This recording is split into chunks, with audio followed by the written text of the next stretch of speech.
अस्सलाम वालेकुम। उम्मीद करता हूँ कि आप खैरियत से होंगे। आज हम बात करेंगे एक शॉर्ट स्टोरी के हवाले से, और शॉर्ट स्टोरी का नेम है a man who lived in a shell.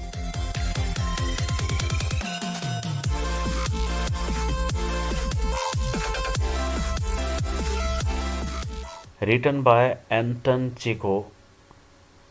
Russian writer है और रशियन लैंग्वेज में ही उसने लिखी थी। तो पहले हम थोड़ा सा इंट्रोडक्शन देख लेते हैं राइटर के हवाले से। एंटन चिको फिजिशियन था और उसका फुल नेम जो था Anton Pavlovich Chekhov was a Russian physician और ड्रामाटिस्ट था और ऑथर था। उसको among the greatest writers of short stories in history. 29 of January 1860 में पैदा हुआ और उसकी जो डेथ थी वो 15 ऑफ जुलाई 1904 में उसकी डेथ हुई। स्पाउस की अगर बात करें तो ओल्गा निपर। सिबलिंग्स की बात करें तो Maria Chekhova, Nikolai Chekhov, Alexander Chekhov, Ivan Chekhov और मिखाइल चिको, ये उसकी सिबलिंग्स में से थे। बुक्स की बात करें अगर तो stories of Anton Chekhov, the lady with the dog. Translation जो इसको की गई है रशियन इनटू इंग्लिश, उसको की है जी एवी लिटविनो। कैरेक्टर्स की अगर हम बात करें तो वो हैं जी, इसमें 3 कैरेक्टर्स मेजर कैरेक्टर्स हैं और उनमें जो मेन कैरेक्टर है वो है Belikov, teacher of Greek language at school, 40 years old bachelor.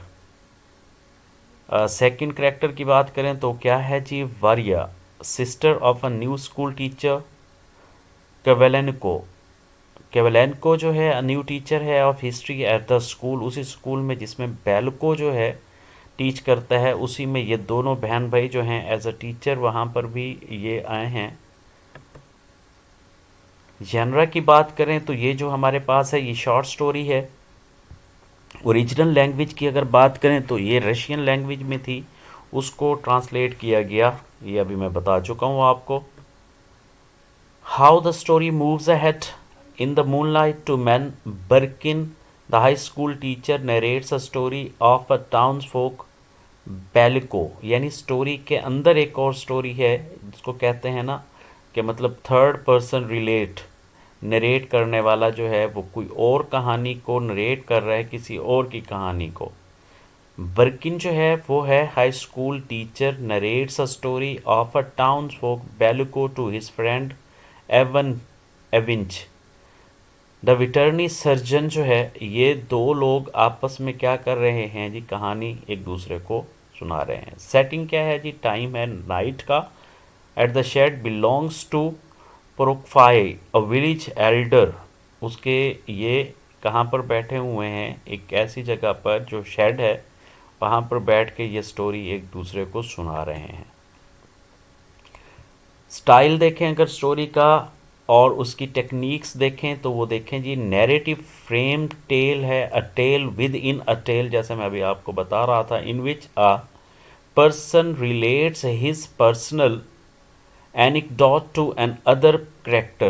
Like in the story, Birkin narrates a story of weird man at school, और उस बंदे का नाम क्या है जी, बेल्को। थर्ड पर्सन नरेशन है जी। इसके अलावा नॉक्चरल landscape happened at night, like Birkin narrates the life of Belko at night in the moonlight. Commentary on human life है। Atmosphere is very calm. Binary opposition इसमें पाई जा रही है। इनफॉर्मल डिस्कशन है about some subject. No unity of time, place and action like Aristotle, as this story has no beginning middle and end. यानी स्टोरी में किसी किस्म की कोई यूनिटी नहीं है। यूनिटी ऑफ टाइम के हवाले से अगर हम बात करें, यूनिटी ऑफ प्लेस के हवाले से, या फिर यूनिटी ऑफ एक्शन के हवाले से, तो जिस तरह अरिस्टोटल कहता है तो इस स्टोरी में न बिगिनिंग, मिडल और एंड कोई भी नहीं है। अगर हम बात करें हु वॉज द मैन, तो an alienated person and follower of his philosophy, the only resident of his world, who does not allow anyone to enter his world or to oppose his idea. He wears tight coat, galoshes, gloves, umbrella. Even at night, he used to sleep under canopy. He has his shell.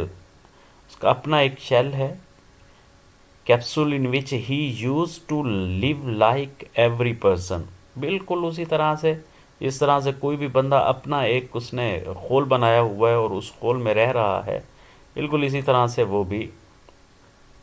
अगर हम बात करें story के हवाले से, the man who lived in a shell is a story about the class of a special group of people. These people always spend out their lives in a shell of their own kind, जिनको जो उनकी अपनी confinement होती है, and don't see beyond themselves, और अपने अलावा किसी को दूसरे को नहीं देखते। They welcome no opportunities and remain closed behind all close doors.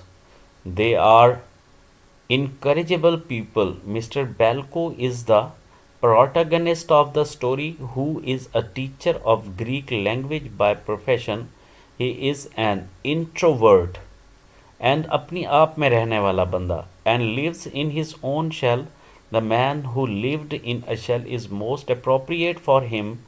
Being unmarried, his bedroom was like a box and there was canopy over his bed, making it a perfect shell. When other teacher joined the school where Balku worked, he joined as a teacher of history with his sister, whose name was Varya.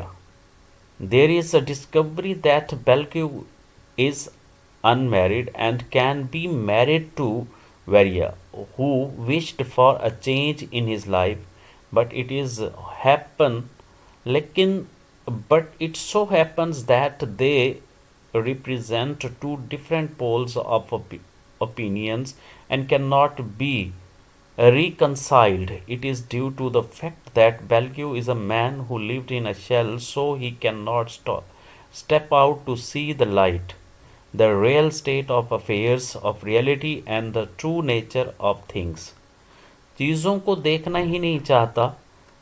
वरिया जो है वो एक अलग nature की है, जबकि बेल्कू जो है वो एक अलग नेचर का है। वो बाहर निकलना चाहती है, वो एक्सट्रोवर्ट है। वरिया जो है एक्सट्रोवर्ट है, जबकि बेल्कू की बात करें तो वो इंट्रोवर्ट है। वो अपनी दुनिया में रहने वाला है, वो बाहर की दुनिया को निकल देखने वाली है। One summer day there was a public gathering in front of their school. School के सामने एक छोटी सी गैदरिंग है और वहाँ पर क्या चीज़ है जी, लोग इकट्ठे हुए खड़े हैं। और वहीं पर ही क्या करता है जी, मिस्टर बेल्कू जो है वो दोनों बहन भाइयों को, यानी वेरेंका को और कैलमनेको को देखता है तो वो हैरान रह जाता है कि वो साइकिल पर सवार होकर आ रहे हैं और बड़े केयरलेस मैनर्स के साथ वो जो है ना उनके वो आ रहे हैं। तो अगले दिन वो उनके पास चला जाता है कैलवनाकोस हाउस में, यानी वो उस लड़की के भाई के घर में, जो वो टीचर जो है जो हिस्ट्री पढ़ा रहा है। तो जाता है, वो दोस्ती निभाता है, लेकिन वहाँ जाकर कुछ दोस्तों के घर जाता है तो वहाँ जाकर चुप करके बैठा रहता है, कोई बात नहीं करता। तो यहाँ पर वो जाकर पहले 10 मिनट्स जो है वो कोई बात नहीं करता, फिर उसके बाद 10 मिनट्स के बाद वो उनसे कहता है कि he was not sort of person as someone had drawn him.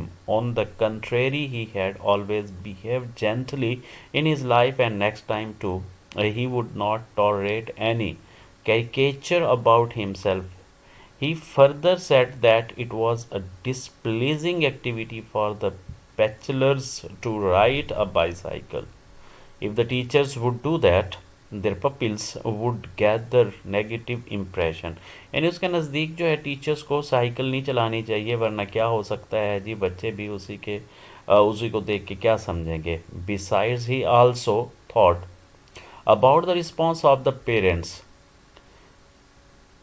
Kovelneko replied that if headmaster and patrons, यानी वालदैन जो हैं वो क्या करते हैं, उसको इंटरफेयर करते हैं इस लाइफ, तो they could go to hell. मेरे नज़दीक किसी किस्म की Belikov said that he could not disrespect his superiors. इसका मतलब ये है कि आप अपनी क्या करना चाहते हो, डिसरिस्पेक्ट करते हो तो ऐसा भी नहीं होनी चाहिए। That's why before any person misinterprets their conversation he would personally inform the head master about that conversation. At that point Kovalenko pulled him against stairs, उसको थोड़ा सा आगे पीछे करते हुए धक्का लग जाता है जिसकी वजह से वो नीचे गिर जाता है डाउन स्टेयर्स की तरफ and stood with signs of disgrace he had met. और इस तरह से वो अपनी बेइज्जती फील करता है इस चीज़ के लिए। सडनली उसी दौरान में जब वो गिर रहा होता है तो क्या होता है, वेरोनिका जो उसकी जो है फियांसे है वो क्या होती है, पेड़ होती है on the scene and looking at him bursted into लॉफ्ट। और उसको देखते ही वो कह के लगाना शुरू कर देती है हा हा हा। इस तरह से ही फेल्ट इंसल्ट। इस पर जो है बेल को वो क्या करता है जी, इंसल्ट फील करता है और अपना जो रिलेशन होता है उनके दरमियान का जो, उसको क्या कर देता है, ख़त्म कर देता है। After reaching home he removed the photograph of Veronica, जो उसने अपने कमरे में लगा रखा होता है उसको हटा देता है। दैन ही फेल इल, वो बीमार हो जाता है और फिर एक ही मंथ के अंदर अंदर उसकी डेथ हो जाती है। Says that he was not only one man of this heart. There are many persons like him and plenty as yet unborn. हम ये नहीं कह सकते कि सिर्फ एक यही बेल्को ही को क्या है जी, एक इस किस्म का बंदा है जो इस तरह के नेट में या इस तरह के शेल में रह रहा है। हम ये नहीं कह सकते, बहुत से लोग हैं जो क्या कर रहे हैं, इस तरह की ज़िंदगी को बसर कर रहे हैं। और बहुत से ऐसे भी हैं जो अभी पैदा ही नहीं हुए और वो जब पैदा होंगे तो इसी किस्म की लाइफ को गुजारना क्या करेंगे, लाइक करेंगे। dies with his instructions and prohibition, but life does not change its routine. जिंदगी तो रूटीन को चेंज नहीं करती है। There are still many people who live in a shell. Mister Ivanovich, वो क्या चीज़ है जी, कमेंट्स वो कहता है that we are also in our ways living in a shell. हर बंदे का अपना अपना एक शेल है। ही अटर्स, वो कहता है जी कि and is not out living in towns in our stuffy cramped rooms writing our useless papers playing visit, isn't that living in an oyster shell too? हर बंदा इसी तरह की ज़िंदगी को बसर कर रहा है। Psychological fair and scepticism is the central theme. अगर हम बात करें थीम के हवाले से तो यहाँ पर थीम मिलेगा आपको साइकोलॉजिकल फेयर, और स्केप्टिसिज्म जो है वो भी मिलेगा आपको इसमें। Belikov is a victim of isolation, तन्हाई का रहने वाला है, बिकॉज ऑफ हिज फेयर कि he is timid by nature and tries to justify himself by talking about past and about things even which had not existed. Mr. Belko is a hermit crab sort of person. He is quite reserved by nature. He considered it his duty to visit his friends, sits with them, but he speaks nothing. Dilemma की बात करें तो Belikov का क्या था जी, Belikov is the dilemma faced by many who live in their own shells because they don't want to be mocked and ridiculed by others, as Belikov is ridiculed and hated by Varenka and his brother Kavelinko, and under the influence on the criticism of both, Bellew falls ill and expires after 1 month. Concerns की बात करें तो पहले भी हम बात कर चुके हैं, यहाँ एक दो बातें और कर लेते हैं कि humanity must be free from tyranny and coercion. Belko is a social tyrant, a mean, a separated individual who not only maintains a rigid control over himself but also suppresses the impulse toward liberation in others. This story is insidious threat to human freedom and fulfillment. Introvert versus extrovert, ये अभी हम पहले बात कर चुके हैं। ठीक है जी, इसके बाद है जी सेल्फ रेस्ट्रेनमेंट, चेंज है, रियलिज्म है, philosophical suicide to avoid suffering, sociable versus unsociable, activism, imitate or continue customs of earlier life, conclusion की बात करें तो it is a thing of common sense that every one of us has constructed wall around us own in which we dislike to share with others. We don't want change in life. We don't want the suicide of our philosophy like Belko, and result is suffering. Every one of us living in a shell and does not does not want to step out to see light. Jacob presents before us a universal theme with the life history of Bellew. We reject Kalmanako and Varia as we don't want change in our lives as we are living in our shells. At the end of the story, spokesman of Anton Chico says, though we have buried बेल को, अगरचे हमने उसको दफना दिया है, there are still plenty of man live in a shell and there are plenty as yet unborn. ये पहले भी हम बात कर चुके हैं कि अभी बहुत से लोगों ने पैदा भी होना है। तो ये लास्ट वर्ड्स हैं जो क्या होते हैं जी स्टोरी के एंड में, जो क्या है जी, a man who lived in a nutshell. यानी देखें, हम अगर देखना चाहें तो बेल्को के साथ साथ अगर हम बात करें तो वेरिया जो उसकी फियांसे जो उसकी बिलवेड है, तो वो भी तो अपनी एक दुनिया में, वो चेंज नहीं करना चाहती अपने आप को। इसी तरह से हम अगर हिस्ट्री टीचर के बारे में बात करना चाहें तो वो भी तो अपनी एक दुनिया में है, वो भी अपने आप को चेंज नहीं करना चाहता है।